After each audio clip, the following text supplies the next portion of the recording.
Congress vote के लिए कुछ भी कर सकती है।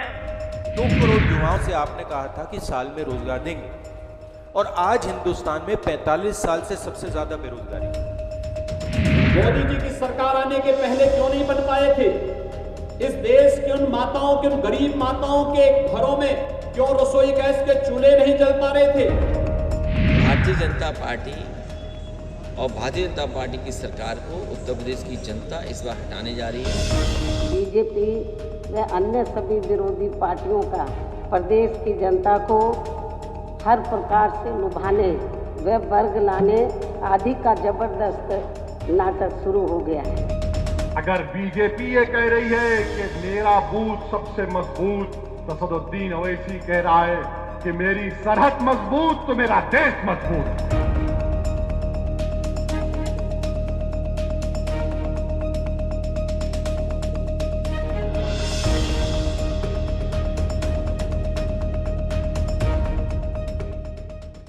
सियासी रणक्षेत्र के अपने ही नियम होते हैं। यहां पर भीड़ में दुश्मन ज्यादा, दोस्त कम होते हैं।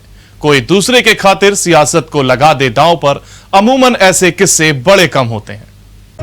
कांग्रेस वोट के लिए कुछ भी कर सकती है।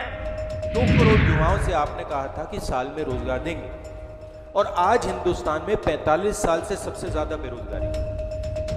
मोदी जी की सरकार आने के पहले क्यों नहीं बन पाए थे? इस देश की उन माताओं के, उन गरीब माताओं के घरों में क्यों रसोई गैस के चूल्हे नहीं जल पा रहे थे? भारतीय जनता पार्टी और भारतीय जनता पार्टी की सरकार को उत्तर प्रदेश की जनता इस बार हटाने जा रही है। बीजेपी व अन्य सभी विरोधी पार्टियों का प्रदेश की जनता को हर प्रकार से लुभाने व वर्ग लाने आदि का जबरदस्त नाटक शुरू हो गया है। अगर बीजेपी ये कह रही है कि मेरा बूथ सबसे मजबूत, तो सदुद्दीन ओवैसी कह रहा है कि मेरी सरहद मजबूत तो मेरा देश मजबूत।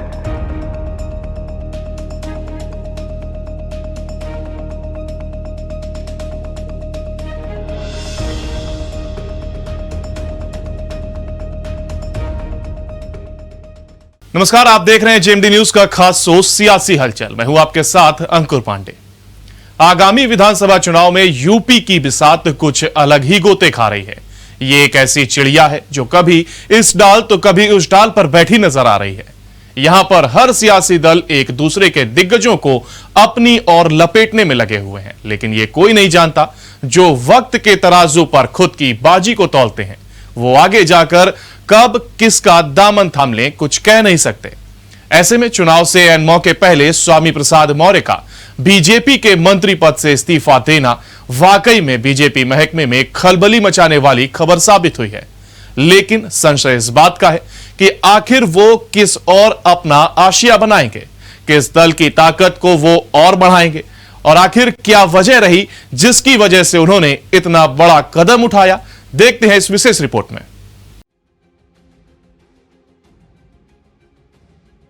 स्वामी प्रसाद मौर्य ने मंगलवार को योगी मंत्रिमंडल से इस्तीफा देकर बीजेपी छोड़ने का ऐलान कर दिया।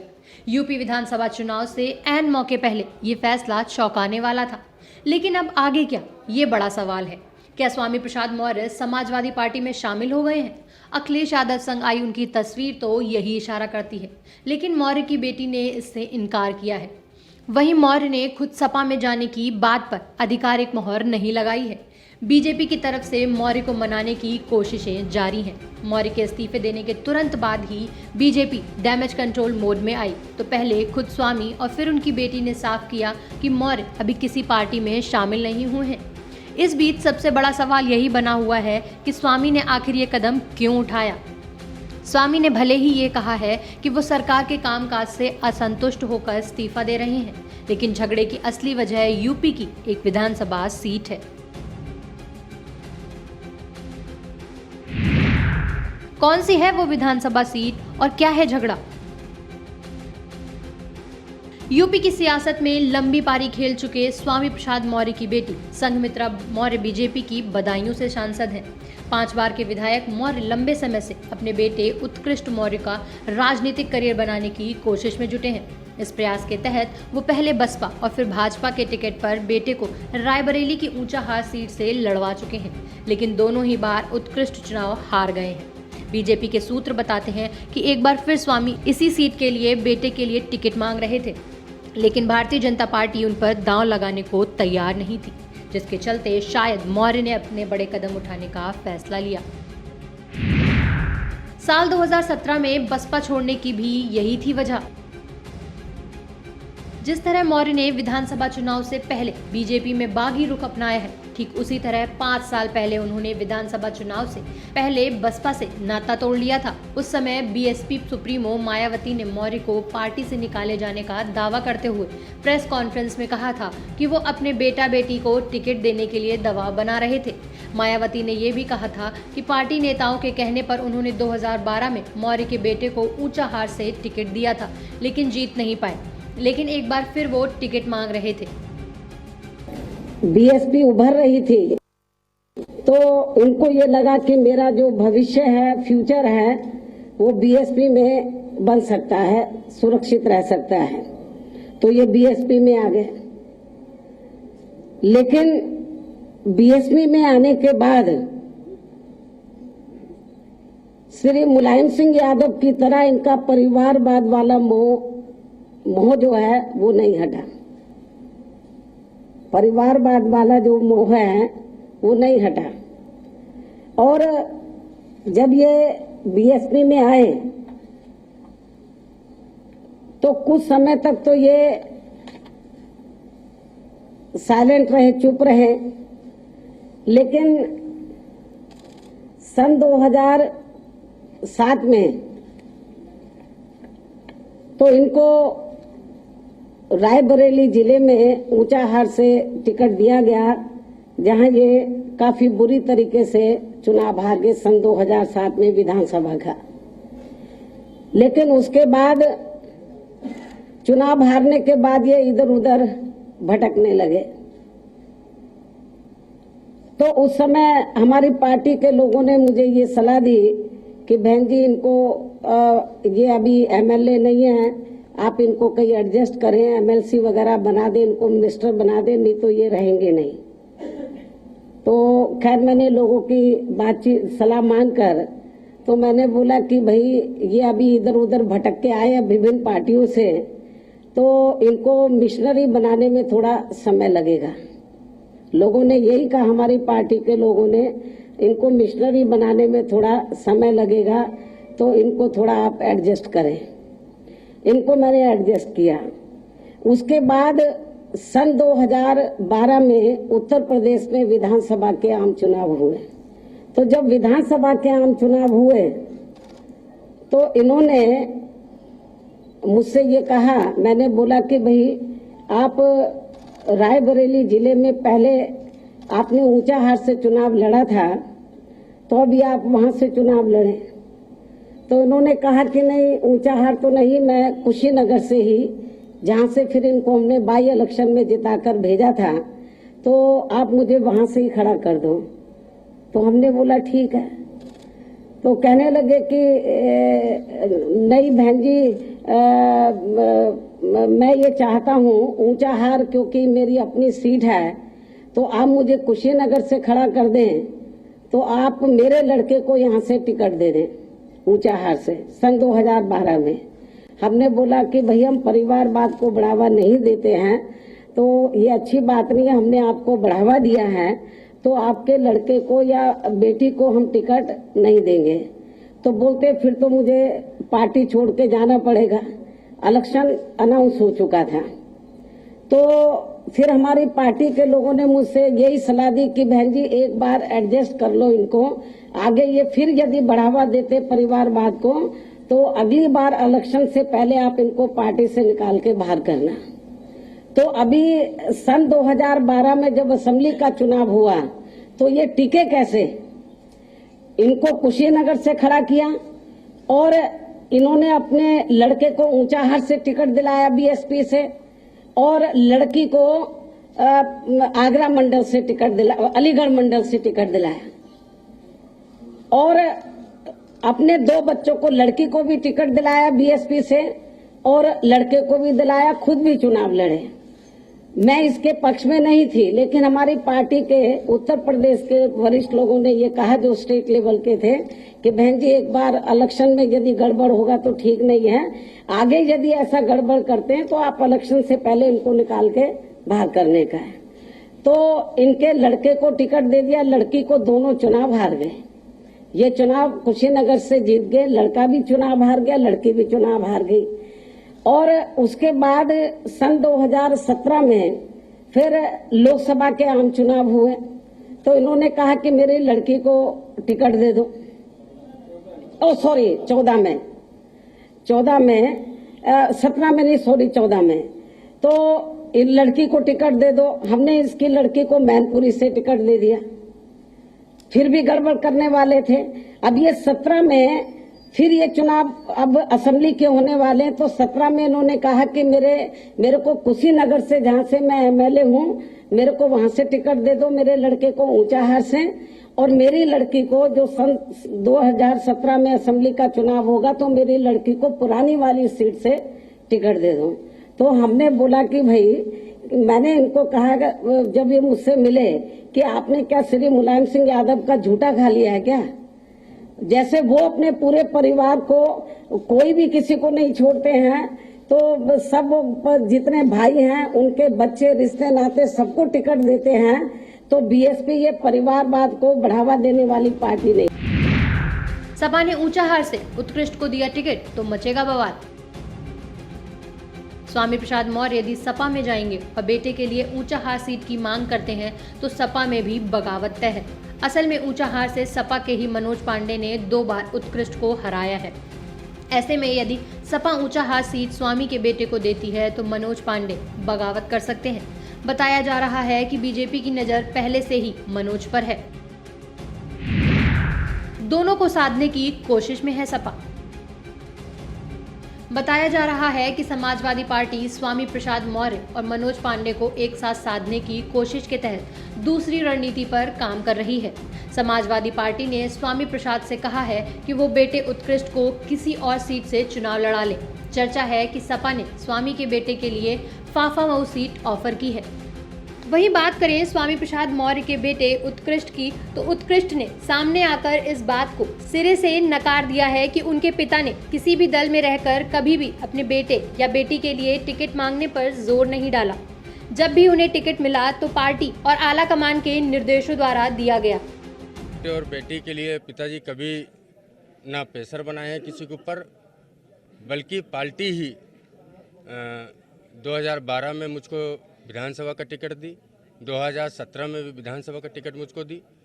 आज भी कोई भी ऐसा एक विषय नहीं है जिस पर बेटा और बेटी के लिए माननीय मंत्री जी टिकट मांग रहे हो। आज संगठन की बात है, जो संगठन हमेशा सामाजिक स्तर पे और दलित पिछड़ों के लिए हमेशा काम किया है, आज अगर उसकी उपेक्षा होगी तो जाहिर सी बात है कहीं ना कहीं परिवर्तन जरूर दिखेगा आपको। अब वो पार्टी तय करेगी, पिताजी तय करेंगे, उसमें मेरा कोई ऐसा नहीं है। अगर पार्टी चाहेगी पार्टी में काम करना तो मैं एक कार्यकर्ता के हिसाब से काम करूंगा। बात करें स्वामी प्रसाद मौर्य की, तो अपने इस फैसले से बीजेपी महकमे में खलबली मचाने वाले स्वामी प्रसाद मौर्य ने जेएमडी से बात करके बताया कि उनका बीजेपी छोड़ना भाजपा को रास नहीं आ रहा है। पूर्व मंत्री उत्तर प्रदेश सरकार स्वामी प्रसाद मौर्य जी हमारे साथ हैं। सर, आपके जाने के बाद ही खलबली मच गई अचानक से, जो कल तक घमंड में थे आज उनका घमंड टूट गया है। सर, स्वाभाविक रूप से भारतीय जनता पार्टी के नेताओं की कुंभकर्णी नींद हमारे इस्तीफे से टूटी है। जो विधायकों और सांसदों को कूड़ा करकट समझते थे, आज उन्हीं विधायकों, सांसदों और मंत्रियों की आरती उतारने में लगे हुए हैं। एक एक विधायक, एक एक मंत्री के पीछे 3-3, 4-4 भारतीय जनता पार्टी के नेता मान मनोबल करने के लिए परिक्रमा कर रहे हैं। स्वाभाविक रूप से ये मेरे इस्तीफे ने उनकी नींद हराम कर दी है। जिस सरकार में आप रहे हैं, आपने काफ़ी मेहनत ईमानदारी से काम किया, चाहे बीएसपी की हो चाहे भाजपा की हो, क्या आपकी बात नहीं सुनी गई? इसी वजह से आपने आकर अंतिम में आके इस्तीफा दिया है? देखिए, लगातार भारतीय जनता पार्टी की सरकार जब से बनी है,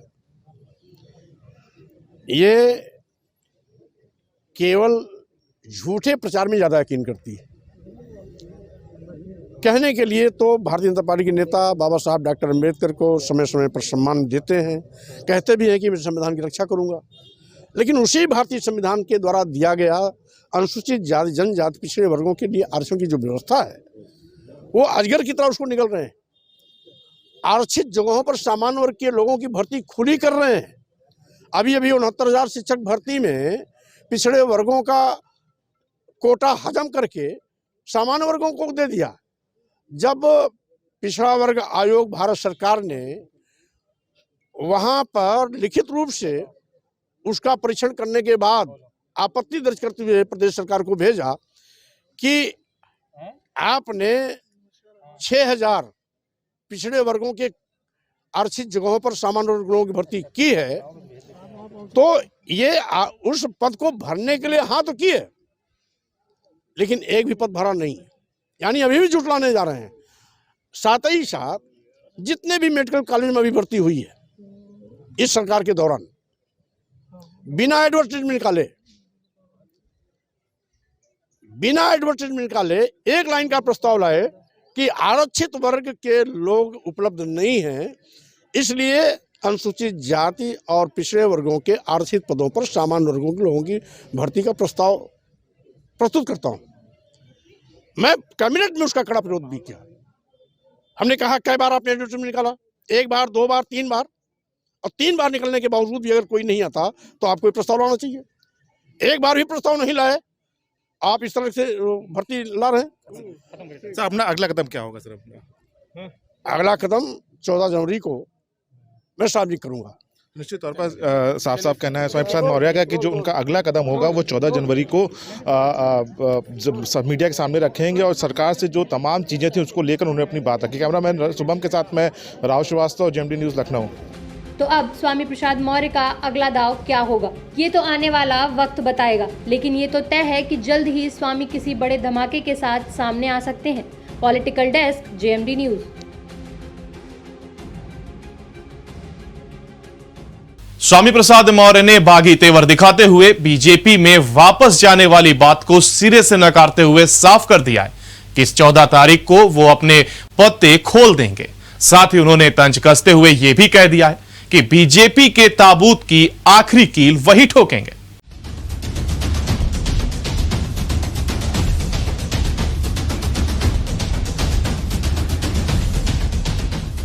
यूपी विधानसभा चुनाव से पहले योगी सरकार से इस्तीफा देने वाले स्वामी प्रसाद मौर्य ने बीजेपी में लौटने की संभावनाओं को पूरी तरह से खारिज कर दिया है। उन्होंने कहा कि मैंने बीजेपी को ठोकर मार दी है, दोबारा वापस जाने का सवाल ही नहीं होता है।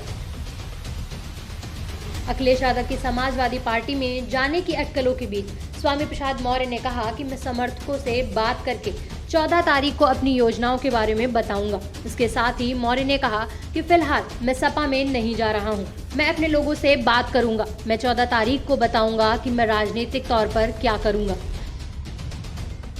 मौर्य ने कहा मैंने बीजेपी को ठोकर मार दी है, दोबारा वापस जाने का तो सवाल ही नहीं है। डिप्टी सीएम को सौंपी गई मनाने की जिम्मेदारी।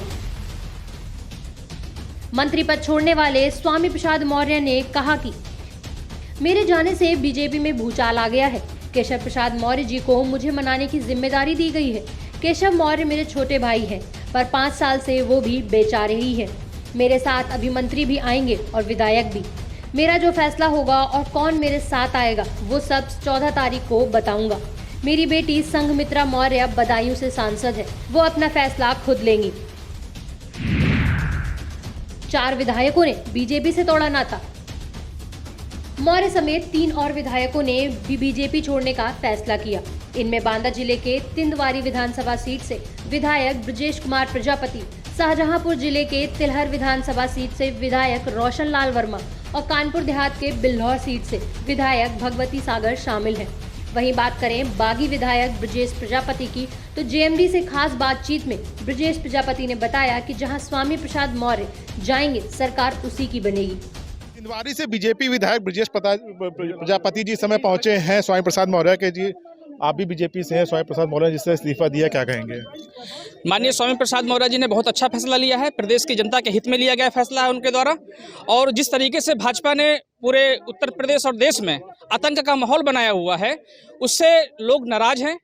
और ये बात सही है कि 2017 में हम लोगों के जाने के बाद में, माननीय स्वामी प्रसाद मौर्य जी के जाने के बाद में ही सरकार भारतीय जनता पार्टी की बन पाई है। लेकिन आज जहां पर भी माननीय स्वामी प्रसाद मौर्य जी जाएंगे, उसी की सरकार उत्तर प्रदेश में बनने वाली है। बीजेपी से आप भी वर्तमान विधायक है, क्या आप भी इस्तीफा देंगे? बिल्कुल, मेरा भी इस्तीफा हो रहा है। आप भी इस्तीफा दे रहे हैं? इस्तीफा के साथ कितने लोग और लोग इस्तीफा दे रहे हैं? देखिए, दर्जनों की संख्या में माननीय विधायक हम लोगों के संपर्क में है और बहुत जल्द सब लोग इस्तीफा देने। आप इस्तीफा देना कंफर्म है? कंफर्म है। तो निश्चित तौर पर ये तिंदवारी से विधायक हैं ब्रजेश प्रजापति, जो भी स्वामी प्रसाद मौर्य के हैं, और ये भी कह रहे हैं कि ये भी अब इस्तीफा देने हैं। ये स्वामी प्रसाद मौर्य का घर है, आप देख सकते हैं। फिलहाल स्वामी प्रसाद मौर्य यहाँ पे नहीं है, लेकिन यहाँ पर तमाम जो उनसे जुड़े विधायक हैं वो पहुंच रहे हैं। और इसी क्रम में बांदा के तिंदवारी से विधायक हैं ब्रजेश प्रजापति, पहली बार विधायक चुन के आए हैं और अब ये भी इस्तीफा सौंप रहे हैं। तो कहीं ना कहीं बीजेपी को एक के बाद एक बड़ा झटका। साथ ही बिल्हौर के विधायक भगवती सागर ने भी जेएमडी से खास बातचीत में बताया कि भाजपा छोड़ने का मन बहुत पहले से बना लिया था। कानपुर के बिल्हौर से विधायक भगवती प्रसाद सागर जी समय में साथ हैं, वो भी आज बीजेपी का दामन छोड़ दिए हैं, समय में साथ हैं। सर, आप भी बीजेपी छोड़ रहे हैं, आप भी स्वामी प्रसाद मौर्य के साथ आगे जाएंगे? ऐसा है कि हम 4 बार विधायक रहे, 3 बार मंत्री रहे उत्तर प्रदेश सरकार में। माध्यमिक शिक्षा, बेसिक शिक्षा का राज्य मंत्री रहे और वैकल्पिक ऊर्जा, उद्यान एवं खाद्य प्रसंस्करण, महिला कल्याण, बाल विकास पोस्टार, प्रशिक्षण एवं सेवा आयोजन विभाग, और ये मैं स्वतंत्र प्रभार का मंत्री रहा। और इसके बाद मैं मुख्य सचेतक भी विधानमंडल दल बसपा का रहा। और मैं अखिल भारतीय संत गाडगे बाबा साहब भीमराव अंबेडकर मिशन का राष्ट्रीय अध्यक्ष हूँ। 21 प्रदेश में मेरे संगठन है और मुझे 2 बार दिव्यांगजनों का, जो विकलांग लोग हैं, उनके सबसे उस जो गोल्ड अवार्ड 2 बार उनकी सेवा के लिए मुझे मिला है। तो वो मैं उन्हीं के लिए मैं समर्पित होकर के जो लोगों की एक बहुत ही खराब स्थिति में रहते हैं, उनके लिए मैं ज़िंदगी में संघर्ष करता हूँ। और मुझे जो इस देश में अन्यायपूर्ण संपत्ति है, अन्यायपूर्ण वितरण, अन्यायपूर्ण भागीदारी, अन्यायपूर्ण उपभोग, ये जो हो रहा है, पूरा देश का पैसा और पूरे देश की संपत्ति केंद्रीकरण होती चली जा रही, सरकारी संपत्तियां बिकती चली जा रही हैं। और जो ग्रेजुएट, पोस्ट ग्रेजुएट, बड़े बड़े पीएचडी होल्डर बच्चे 10,000 नौकरी के लिए आउटसोर्सिंग पर लोग मजबूर हो रहे हैं। तो ये पूरे देश का भविष्य खत्म हो रहा है। इस भविष्य को कैसे जिंदा रखा जाए, इस पर हम लोगों ने चिंतन किया है कि कैसे सरकारी विभागों को बचाया जाए, कैसे पूरे देश का 1,000 लोगों के एक पल्ले में पूरी संपत्ति रख दो और पूरे देश के लोगों के दूसरे पल्ले में संपत्ति रख दो, तो उनकी 1,000 लोगों की संपत्ति ज़्यादा हो रही है। तो ये सब देश गुलाम होने की स्थिति में है और संविधान को खतरा महसूस हो रहा है। इसलिए हम लोगों ने संघर्ष किया, इसलिए हम लोगों ने निर्णय लिया है। स्वामी प्रसाद मौर्य के साथ आप हो गए, ब्रजेश प्रजापति हो गए, और कितने लोग हैं जो? अब ये सब पता चल जाएगा कितने लोग। उनकी समाजवादी पार्टी के राष्ट्रीय अध्यक्ष अखिलेश यादव के साथ फोटो भी आ गए, उन्होंने ट्वीट किया। क्या आप लोग भी उन्हीं के साथ समाजवादी? हम लोग बैठ करके निर्णय लेंगे। हम लोग अभी आ रहे हैं, हम लोग बैठ करके निर्णय लेंगे और बड़े लंबे समय से हम लोगों को मंथन चल रहा है। कहा यह भी जा रहा है कि जो भाजपा का आला कमान है वो लगातार मनाने के लिए कोशिश कर रहा है, लगातार वो स्वामी प्रसाद मौर्य के टच में। क्या अगर आपकी बात भारतीय जनता पार्टी सुनती है तो क्या आपके जो डिसीजन वापस हो सकता है? ये देखिए, जब 5 साल में नहीं हुआ और हम देख रहे हैं कि सरकारी संपत्तियां बिकती चली जा रही हैं, आउटसोर्सिंग से नौकरियां मिलने लगी, 10,000 में 8,000 में बच्चे, बहुत बड़े बड़े टैलेंटेड बच्चे वो नौकरी आउटसोर्सिंग से कर रहे हैं, संविदा भी ख़त्म कर दी गई। तो कुछ भविष्य खत्म हो रहा है ना देश का, तो इसलिए अब उसमें कोई रास्ता मुझे नहीं दिखाई दे रहा है। तो निश्चित तौर पर ये भगवती प्रसाद सागर हैं, कानपुर के बिल्हौर से बीजेपी विधायक है। इन्होंने भी कैबिनेट मंत्री स्वामी प्रसाद मौर्य के साथ इन्होंने भी इस्तीफा दे दिया है। उनका भी कहना है कि ये जहां स्वामी प्रसाद मौर्य जाएंगे उनके साथ ये भी आगे बढ़ेंगे। तो कुल मिलाकर भाजपा के इन बागी विधायक ने पहले ही मन बना लिया था भाजपा छोड़ने का। इंतजार था तो बस एक सही मौके का, और अब ये झटका किस मोड़ पर आकर नया रंग दिखाएगा, ये तो आने वाला वक्त ही बताएगा। Political desk, JMD news. विकास का मुद्दा बहाव में बह गया। हर बार सियासत ने जुल्म किए और गरीब हर बार गरीब ही रह गया। तो यह था आज का सियासी हलचल का कार्यक्रम। कल आपसे फिर होगी मुलाकात, इसी समय इसी पल, साथ में होगी सियासी हलचल। नमस्कार। कांग्रेस वोट के लिए कुछ भी कर सकती है। 2 करोड़ युवाओं से आपने कहा था कि साल में रोजगार देंगे, और आज हिंदुस्तान में 45 साल से सबसे ज्यादा बेरोजगारी। मोदी जी की सरकार आने के पहले क्यों नहीं बन पाए थे? इस देश की उन माताओं के, उन गरीब माताओं के घरों में क्यों रसोई गैस के चूल्हे नहीं जल पा रहे थे? भारतीय जनता पार्टी और भारतीय जनता पार्टी की सरकार को उत्तर प्रदेश की जनता इस बार हटाने जा रही है। बीजेपी व अन्य सभी विरोधी पार्टियों का प्रदेश की जनता को हर प्रकार से लुभाने व वर्ग लाने आदि का जबरदस्त नाटक शुरू हो गया है। अगर बीजेपी ये कह रही है कि मेरा बूथ सबसे मजबूत, तो असदुद्दीन ओवैसी कह रहा है कि मेरी सरहद मजबूत तो मेरा देश मजबूत।